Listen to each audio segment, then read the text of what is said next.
So if you want to learn how to take a self-portrait, then you're in the perfect place. I'm going to break this down for you. I'm going to go over exactly what you need, how to do this step by step, and I'm going to be sharing tips and ideas along the way to help you get best results.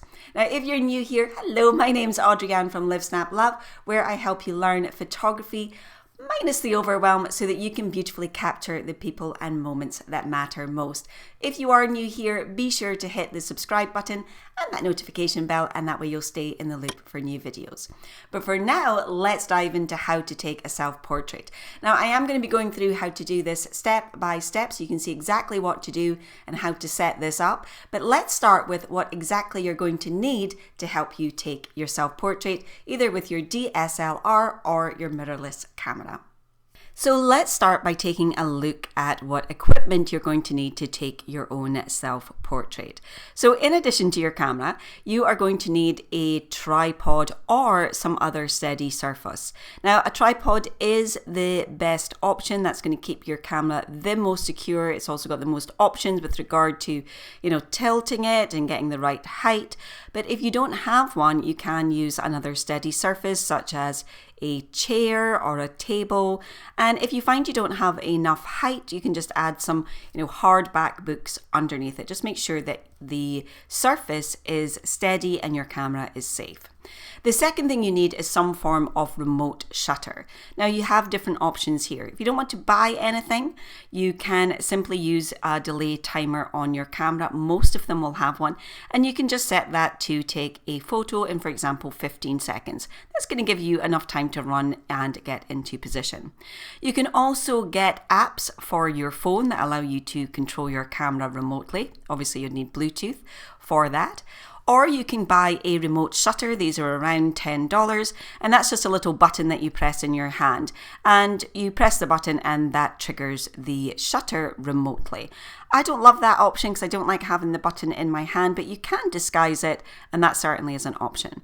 But my absolute favorite way of doing this is to use an intervalometer. And you can see that on the image there, that you can see that is what it looks like. And what you can do there is basically set the intervalometer in order to take a photo every 5 seconds for 20 photos, for example, or every 3 seconds for 50 photos. And what I love about that is that you're just less self-conscious. You're not waiting for the camera to ting down. You're not having to press the button to take the shutter. You are simply being in position, and then you can make subtle adjustments, and you definitely feel less self-conscious. Definitely my favorite way of doing it. I'll actually link to one below in the comments if you want to check out the one that I use. Just make sure that you get one that actually suits your camera. The final thing you'll need is something to act as a placeholder for you. So a stuffed toy, a figurine, a vase, a piece of fruit, absolutely anything will work here as long as it will remain steady. So this is the image that I'm going to show you how this would be set up, and I'm going to walk through this step by step with you. But obviously you'll use exactly the same steps for other types of photos as well. But I'm going to show you pullbacks here as well so you can see how everything is set up. So the first step is to pick your location. Now, just as you would with any other form of photography, you're going to need to choose how you would like to set the scene up. Are you going to be outdoors? Are you going to be indoors? Think about where is the light coming from, what the background is like, exactly the same for any other photo.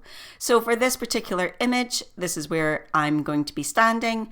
And you can see that we've got a window there on camera left, and that is going to be lighting me, and I'm going to be facing into that. Obviously, if I'd wanted more of a headshot, I wouldn't use this particular location. So just think about where you want to get that set up, where your light coming from, how you're going to compose that, just as you would for any other shot.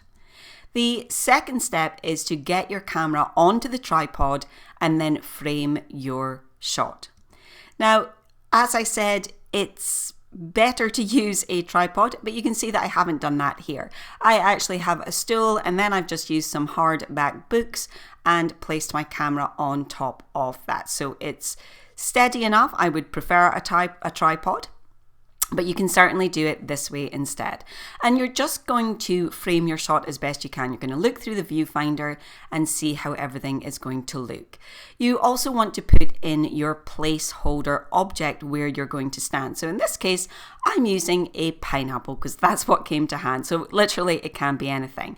That is going to be placed where you are going to be standing in your self-portrait or sitting. So that's going to be your pre-focus object. So get your camera into position, get it the composition that you want, and get your placeholder object. Now what you can do here, and it's a little extra tip for you, is just to shoot a little wider than you would normally. In other words, have more in the frame than you perhaps would like. That just helps make sure that you're not, cutting off the top of your head accidentally. It's really difficult sometimes to frame the shot as you would like when you're, not there to see how it looks like with you in the frame. Just shoot that little wider and you'll be able to crop in processing. Step number 3 is to choose your settings. Now, the most important tip here is to close up your aperture a bit more than you normally would, as this is going to give you a little bit more wiggle room for your focus. So the settings for this image, I've chosen f4.0 for my aperture. Now, if I was the one actually taking the picture of someone else, I would have been shooting at something different. But I wanted to make sure that I have that little bit of wiggle room with my aperture. My shutter speed is set as 125, which is fine, I'm not moving anywhere. And my ISO there was 2500. Obviously, you're going to set the settings based on your own particular image. Now, you do want to be shooting in manual mode ideally for this, though you can choose one of the semi-automatic modes if you wish. If you're not sure on your settings in manual mode, then we do have a free manual mode cheat sheet for you. You'll find a link to that in the comments underneath this video as well. Go grab that. That's going to help you with your aperture, your shutter speed, and your ISO settings. So step 4 is then to pre-focus on your placeholder object. So if you remember, we put that pineapple in the frame where I am going to be. But you obviously, if there was something already in the frame, for example, if you see just to the left of my pineapple, I have that cactus. I actually could have used that as well. So, you can choose something in the frame or you can put something in as a placeholder. I prefer the placeholder. It doesn't matter what object you use as long as you put it exactly where you want to be. Then just focus on the object as normal, either by depressing the shutter halfway, or if you use back button focus, then you can use that. Now, a little tip for you is after you have pre-focused, I want you to take that little switch at the side of your lens, which will be on AF, just move that down to MF. Now, this stops the camera from trying to refocus when you step into the frame. And as you're not going to be in control of the camera when you take your picture, it could, in theory, focus anywhere. So this way, we just know it's going to keep its focus in the same spot regardless of anything else. Just make sure that once you're finished taking your self-portrait that you flip that switch back, or you'll cry for a few days thinking that your lens is broken. So the next step is to set up your intervalometer, your app, or your delay timer if that's what you're using. So whatever you're using as your remote shutter, get that set up as well. So if you have the one that's in your hand, you won't really need to do much here. But if you're using your intervalometer, which remember looks like this, then get that set up to take how many number of photos you want and how many photos you want to take. So for example, have that set to take 20 photos every 5 seconds.